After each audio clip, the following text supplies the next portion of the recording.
An association of former Burmese political prisoners is running low-profile operations, hidden from the junta's spies. Created 20 years ago, this organization identifies human rights violations on the other side of the border. Thanks to new technology, we can show many things. This wasn't possible in 1988. It's a great opportunity for us, and we can get closer to victory this time. 1988, the year which changed the course of Burmese history and announced Aung San Suu Kyi to the world. This exiled activist was amongst the students who fought the army for months. An ultra-violent crackdown led to the death of 3,000 people and a 14-year prison sentence for him. Today, he's back in action, helping current protesters. We, the former political prisoners, are collecting signatures from all the Burmese immigrants. We'll send them to international human rights organizations. The only sentence that the generals deserve is the rope, and I want to be the one to hang them. The impact of the current pro-democracy movement and the army crackdown has been felt not only in Yangon and other big Burmese cities, but also across the country. In this small school, most of the pupils are Burmese. I admire Aung San Suu Kyi. She is a strong, hard-working, brave woman, and she takes care of her people. In the future, I would like to become like her. A stark message for the generals. The roots of resistance are strong. Well, at the end of its annual meeting, China's National People's Congress called for the overhaul of Hong Kong's election rules. Critics say the resolution reduces democratic representation. It's among the latest steps that Beijing has taken to tighten its grip on the semi-autonomous territory. The local leader of Hong Kong is known as the Chief Executive. The Chief Executive is chosen by the Election Committee, which has 1,200 members. Under the new electoral reforms, this committee would be expanded with 300 more spots, likely to be filled with Beijing allies. Furthermore, candidates running for chief executive will now face tougher restrictions. They must now receive at least some support from all of the so-called functional constituencies, various business groups and special interests represented on the committee. Such a move could make it more difficult for pro-democracy candidates to get their names on the ballot. We will always insist that Hong Kong be ruled by patriots. The election committee will also have more power over Hong Kong's local city government, known as the Legislative Council, with the ability to directly appoint some of its members. The electoral reform would also expand its size from 70 seats to 90, giving Beijing an opportunity to fill more seats with its supporters. Additionally, a new committee will be created to vet candidates running for the Legislative Council, allowing Beijing to block anyone deemed disloyal. Those who are unpatriotic cannot be part of Hong Kong's power structure or governance. This does not mean that they cannot work and live normally in Hong Kong, just that they cannot participate in government. The reforms are just the latest in a series of measures adopted by Beijing aimed at quashing opposition in Hong Kong.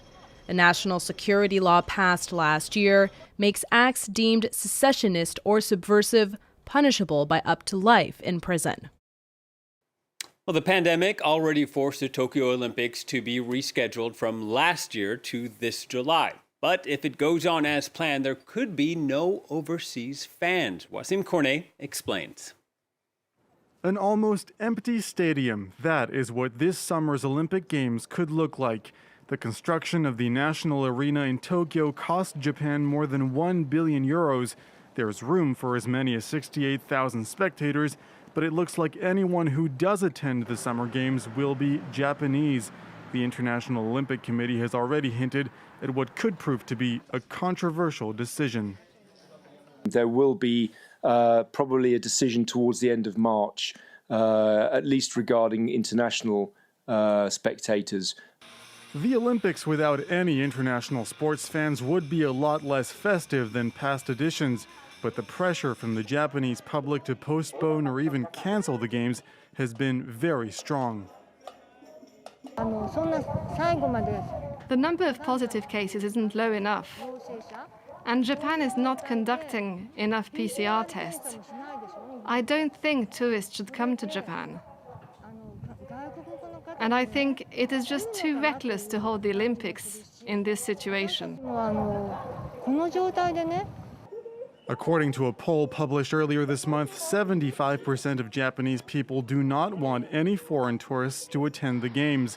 They were, of course, supposed to be held last year, and this drastic decision could be the only way to salvage the Tokyo Olympics. The 15,000 athletes who will take part in the games will undergo frequent and strict testing before and during the competition. Parts of Japan have been under a second state of emergency since January, yet the country has been relatively spared by COVID-19, with some 8,400 deaths since the beginning of the pandemic. But the vaccination campaign has been slow to start, with the first shots only administered in mid-February. Well, a group of Nepalese Sherpas made history recently, becoming the first climbers ever to summit the mountain of K2 in winter. The world's second highest peak is known as one of the most dangerous climbs on the planet. Janamil Jamin takes a look at the historic feat. In the icy vastness of the Himalayas, here at the border of China and Pakistan, sits the second highest peak in the world, K2. Until 2 months ago, this was the last mountain over 8,000 meters high to be conquered during the winter. But in January, these Nepalese mountaineers achieved the impossible, reaching its summit at an altitude of 8,611 meters, one of them doing so without even the use of any oxygen. For two of the Sherpas who joined in on the formidable expedition, merely reflecting on the ascent still sends shivers up their spines. The most difficult thing was the weather. Nobody before us had climbed K2 in winter. The weather up there at this time of year can change at any moment in just a few seconds. The temperature near the summit falls below minus 60 degrees. It's very difficult to climb in these conditions. To immortalize their exploits, these extreme climbers filmed throughout their chilling ascent. I think this is one of the hardest climb we have ever made. It was so difficult to find a way through the crevasse. Out of breath, they had to cross some particularly technical passages, like this 400-meter-long wall of rock and ice at an altitude of more than 7,000 meters. Even the rare moments of rest presented an ordeal. As soon as they stopped climbing, they were paralyzed by the cold.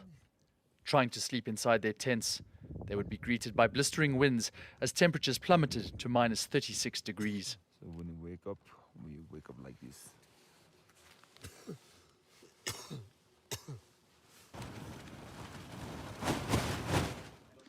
After several weeks of climbing, the Nepalese mountaineers wait for each other a mere few meters from the summit. They're going to reach it together, hand in hand, singing the Nepalese national anthem. In the Himalayas, Sherpas are the ones who open the route for foreign climbers. At last, this victory inscribes their own names into the legends of history. We Sherpas are known to be excellent climbers, but we had never done an exploration in our name. Now we've climbed K2, and no one can take that away from us. Known as the Wild Mountain, K2 is also one of the most dangerous in the world. More than 90 people have already died on its treacherous slopes since 1954. And we finish in India. Millions of people are bathing in the river Ganges as part of the Hindu festival Kumbh Mela. It is said to be the largest peaceful religious pilgrimage in the world. All participants at this year's event were required to present a negative coronavirus test result, but there was little evidence of social distancing. Now, the waters of the Ganges are believed to be sacred, ridding people of sin and sparing them from any future evil. Well, that's it for this edition. Thank you for watching. Please stay tuned to France 24.